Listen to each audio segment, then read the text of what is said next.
Well, guys, talk about a place that needs some good news. That would be the Swamp here in Gainesville, rebounding from the worst Florida football season since 1979. But help seems to be on the way in terms of this year's National Signing Day.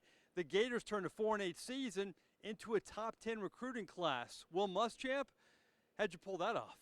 At the end of the day, it's still the University of Florida. It's a top 10 public institution. It's a big-time degree. You're going to get a great education. It's one of the few places in the country, and I tell parents this and I tell recruits this, where you can realistically win a national championship on and off the field. Again, I don't think that we're talking about a season. We're not talking about seasons.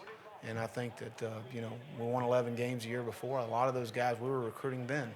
When breaking down this Gator recruiting class, let's talk offense first. And the Gators have two nice quarterbacks to look forward to in the future.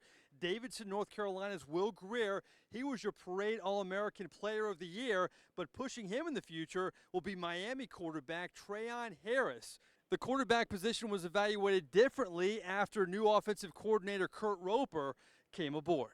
We needed to be able to be more mobile at that position, to be able to be a dual threat guy that can throw it and run. The Gators did lose some five-star prospects late in the process, but on the defensive side of the ball, seemed to have some future stars in defensive back J.C. Jackson, and on the D-line, New Orleans native Gerald Willis, the half-brother of Alabama's Landon Collins, a player they feel like the departed Dominique Easley can play both inside and outside that defensive line.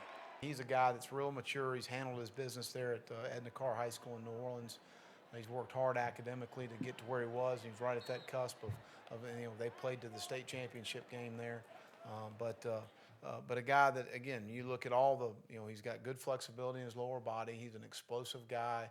He's got good girth. He can play blocks. He really uses his hands very well, better than most high school defensive linemen. At the end of this signing day, Muschamp says a big priority was rebuilding this Gators secondary as they lost standouts Luchez Purifoy and Marcus Roberson to the NFL. The tight end position, an Achilles heel for this team last year, well, the Gators signed 3 tight end prospects. A big priority as well, rebuilding the offensive and defensive lines.